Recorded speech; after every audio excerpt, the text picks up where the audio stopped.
everyone, and welcome to WION Live Broadcast with me, Susan Tehrani from New York City. First, let's take a look at this hour's headlines.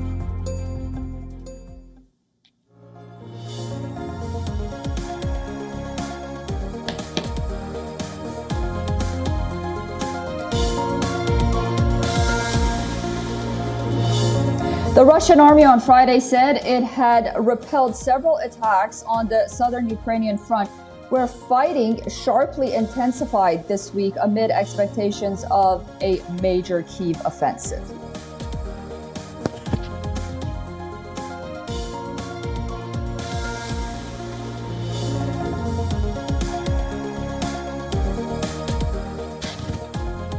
Russia will start deploying tactical nuclear weapons in Belarus after the facilities are ready in July, President Vladimir Putin told his Belarusian counterpart, Alexander Lukashenko.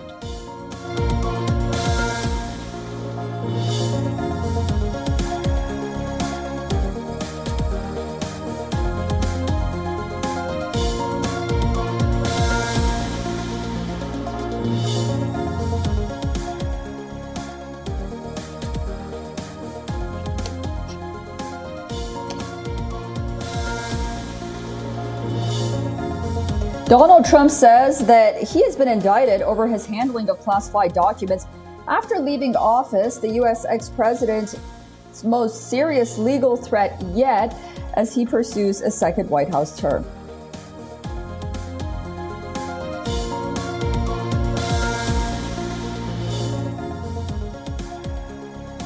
Smoke from Canadian wildfires shrouded U.S. cities in an enormous haze, again delaying flights and disrupting outdoor events in what President Joe Biden calls a stark reminder of climate change.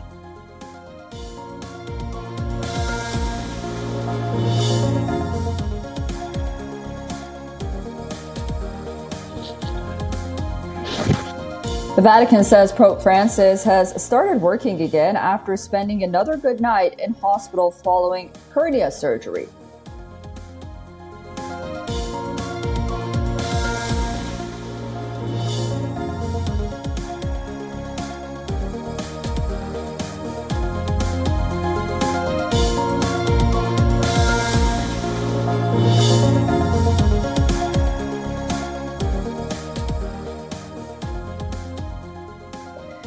Former U.S. President Donald Trump says that he has been indicted in the federal probe over his handling of classified documents after leaving office. Republicans are rallying behind him and calling out President Joe Biden for using the legal case to implicate Trump.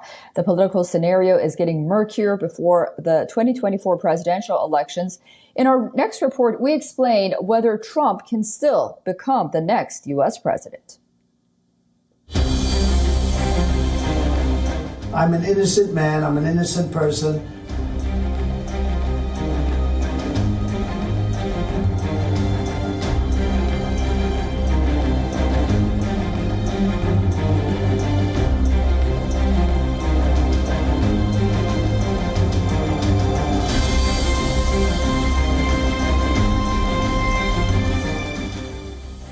Donald Trump's legal woes have just worsened. He says he has been indicted over his handling of classified documents.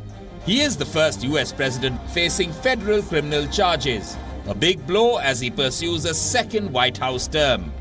But Trump isn't backing down. He maintains that he is innocent and doubled down on the Biden administration. Our country is going to hell, and they come after Donald Trump, weaponizing the Justice Department, weaponizing the FBI. We can't let this continue to go on because it's ripping our country to shreds. We have such big problems, and this shouldn't be one of them. Trump is not alone. Despite the internal differences, the Republicans are firmly rallying behind him. Taking the charge is U.S. House Speaker Kevin McCarthy, who trained guns on President Biden. He called the indictment a dark day for the U.S. Other key Republican figures, including presidential hopeful Ron DeSantis, threw their weight behind Trump. President Biden says he has no influence over the Department of Justice and how it handles former President Donald Trump. Because you notice I have never once not one single time, suggested to the Justice Department what they should do or not do, or else to bring a charge or not bring a charge. I'm honest. Trump says he has been summoned to a federal courthouse in Miami next Tuesday, the day before his 77th birthday, and the mood on the ground is divided.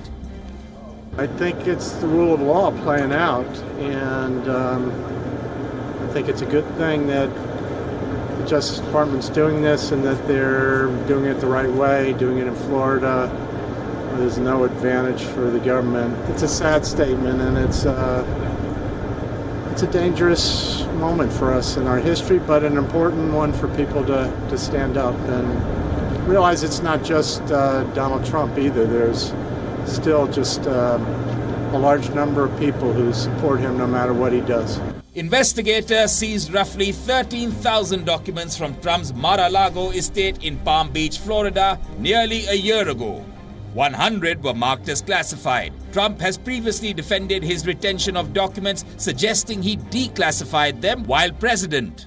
The walls around former President Trump are closing in from a legal perspective.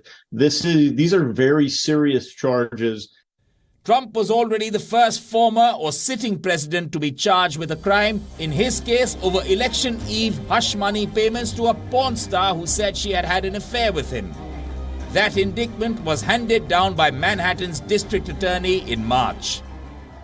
If Donald Trump is elected president, he will be able to pardon himself. Whether or not he will use this issue campaigning moving forward, and whether the Justice Department handed him a unique campaign slogan, well, that's yet to be seen. Susan Tehrani reporting from New York for WION World is One.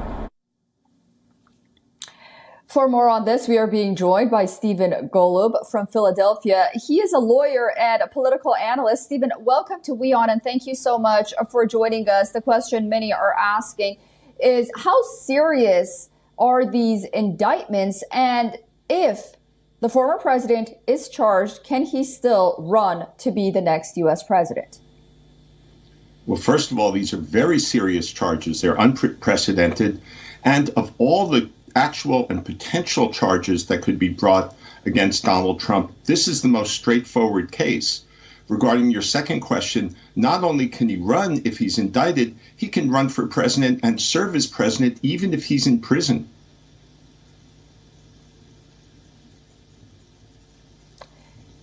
And there are those that say, considering the fact that he's the front runner in the Republican camp as of now, this is a lot more than simply a legal battle and a legal dispute. There are political implications in this, no matter how you look at it, considering the fact that President Biden, former Vice President Mike Pence, and others also had classified documents and they were mishandling them.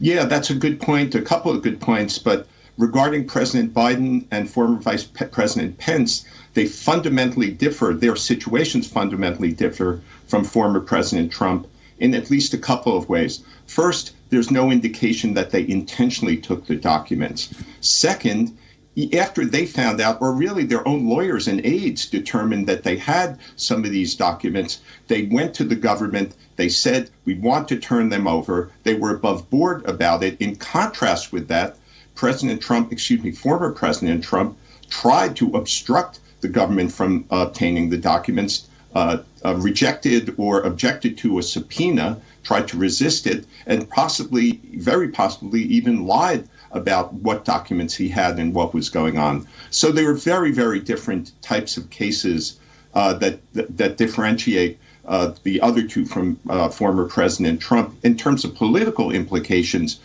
a week is a long time in politics. It could be a very different discussion a week or a month from now. But right now, it seems as though Donald Trump may be benefiting in terms of the race to get the Republican nomination by virtue of these indictments, people rallying around him, even some of his opponents. But it could hurt him in the general election against President Biden if, in fact, former President Trump does win the Republican nomination.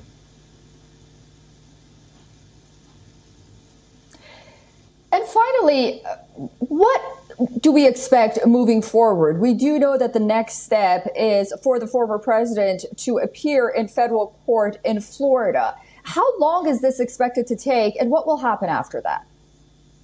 Well, I'm tempted to say forever, in that any kind of case, a federal case, or any kind of court case in the U.S. can take a long time to actually reach trial. It's possible that President Trump won't come to trial due to normal procedures and due to delaying tactics on the part of his attorneys. It's possible he may not come to trial until shortly before or even after the election. In other words, he may be running during trial or even before that, the running for president at the same time that these things are going on. Two additional points. Number one, this may be one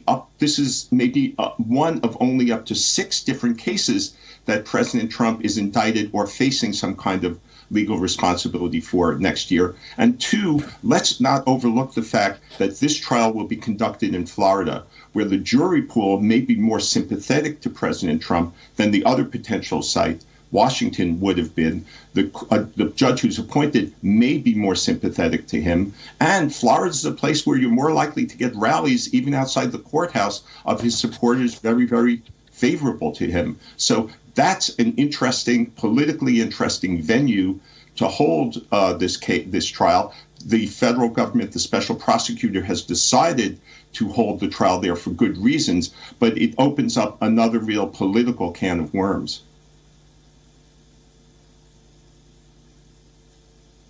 Right, and not to mention that Florida is the state of Governor Ron DeSantis, who's also running against Donald Trump. On Twitter, he was sympathetic towards the former president. We'll have to see whether or not that continues moving forward. Stephen Golub, thank you so much for joining us and for that analysis, and I look forward to speaking to you again very soon. Thank you. The race to the White House is getting intense. Republican candidate Ron DeSantis has elevated his war of words against opponent Donald Trump. But with deep fake technology and AI-generated scandalous images in a video released by the DeSantis War Room, the former U.S. president can be seen hugging and even kissing the nose of former U.S. Chief Medical Advisor Dr. Anthony Fauci. But the question which arises now is, did Trump really kiss the top scientist? Well, of course he didn't.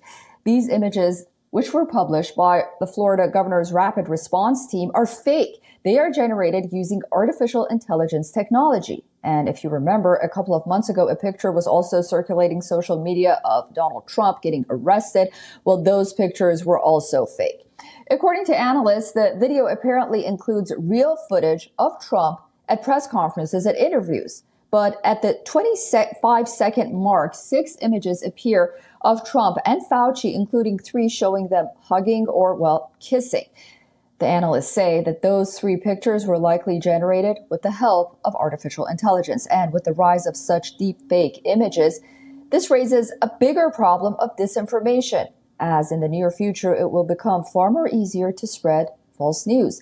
And it will become difficult for us to differentiate what is true and what is not.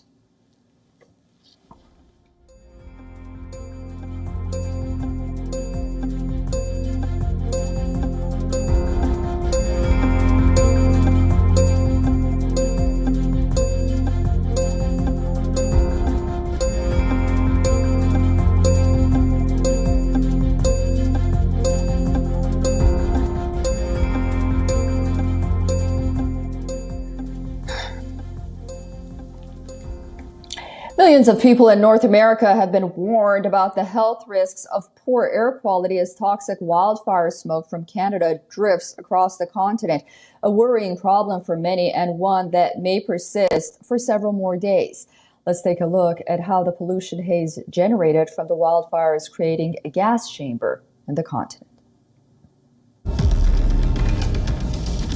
Smoke is everywhere. Wherever you see it, it seems like a scene from a doomsday movie. But this is how the US, the most developed country in the world, looks like.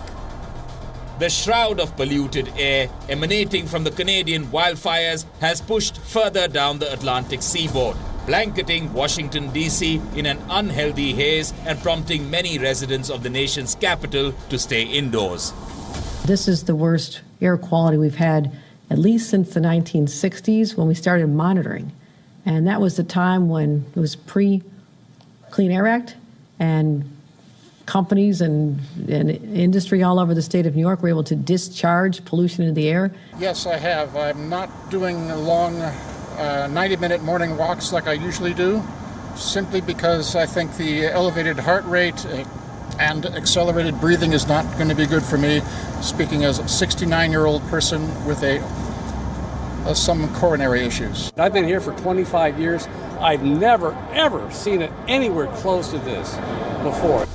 More than 100 million people across the northeastern United States and extending west to Chicago and south to Atlanta were under pollution warnings. All of them are being advised to do one thing: stay indoors. Why? To avoid respiratory issues and other health problems that could arise due to high levels of fine particulates in the atmosphere. Government data showed air quality readings above the hazardous level in Washington. I don't want it to be locked down like the pandemic, but, if you have to, you have to, It's really bothering because I got asthma, so I got to wear a mask. And I still got to wear it because they got to keep money. Are you feeling it? A little bit. Throat is hurting. And this is not it. Just when it seemed safe to unmask, many people wore masks outside as a thick layer of smoke filled the Capitol. The dense smog, which reeked of ash, erased the top of the Washington Monument from view. This is the new reality we're dealing with. I know a lot of people are stressed out after what happened during the pandemic. I want people to know this is a very different circumstance. We believe it'll be short-term, not long-term. The smoke billowed over the U.S. border from Canada, where hundreds of forest fires have scorched 3.8 million hectares. Time's too short. It's too much to see, too much to do. So, inconvenience, but not nothing you can't overcome. It's ruining my photo moment.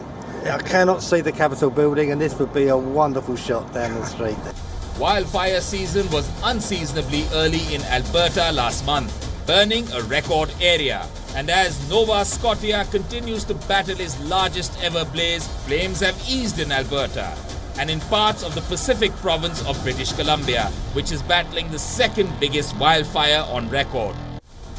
With wildfires burning in Canada and people suffering in the US with polluted smoke, once again a stark reminder that climate change is the deafening issue of our times, and we are at a defining moment. Bureau Report, WION, The World is One.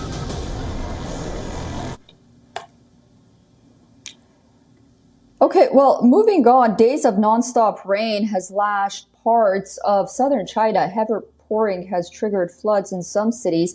Harsh bouts of first summer rains, locally known as dragon boat water, has engulfed roads and partially submerged buildings in the Asian country. Rescuers are wading in waist-deep floodwater to save people trapped in vehicles in the flooded streets of Jiangtan City. Video circulating around social media shows water cascading down a staircase while firefighters race to rescue residents from a partially submerged apartment in Beihai. The Beihai city has logged over 17.8 inches of precipitation, which, according to China's meteorological body, is the region's highest ever in the month of June. Weather Bureau has reported that rainfall will continue for the coming days, while the northeastern region will be hit by sudden thunderstorms. China, prone to floods, is increasingly getting used to extreme weather, possibly because of climate change. Guangxi was hit by a rare extreme drought back in May, with rainfall plunging to 60-year lows.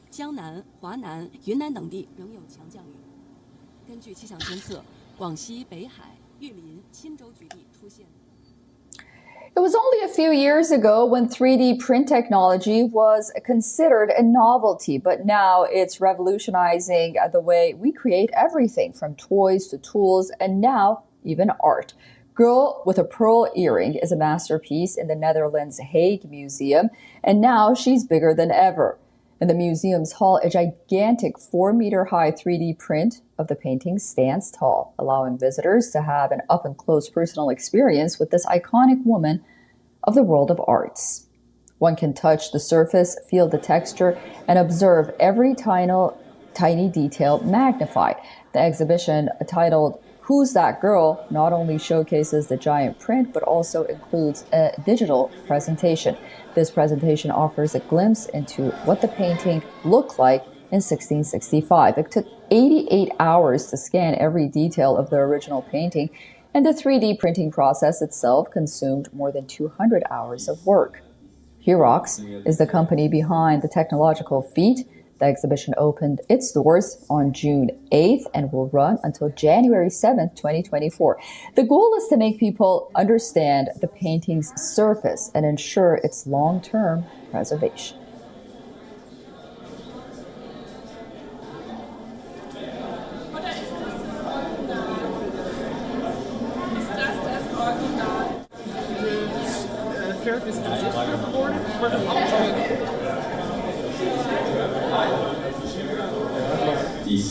This 3D, we have a Z-axis that is scanning multiple layers. Well, the Emilia-Romagna Grand Prix last month was shelved due to floods in northern Italy, but Formula One has moved to quash fears over a second possible cancellation this season. The body has assured that the ongoing wildfires in Canada pose no risk to next weekend's Grand Prix in Montreal, Canada. Montreal has been shrouded in smog this week with over 150 wildfires burning in the province of Quebec. The poor air quality has raised concerns not only in Canada, but also the United States, with the smoke traveling as far as New York and beyond. Leagues games in Major League Baseball, as well as the Women's NBA, have been called off in recent days due to growing health concerns over the toxic air. F1 is concerned about the situation, but remains confident that the race at Circuit Gilles Villeneuve will go ahead as planned, as the air quality in Montreal is improving. Formula One support staff are already on the ground, including health and safety personnel, with teams set to arrive early next week. The situation will continue to be monitored over the next few days.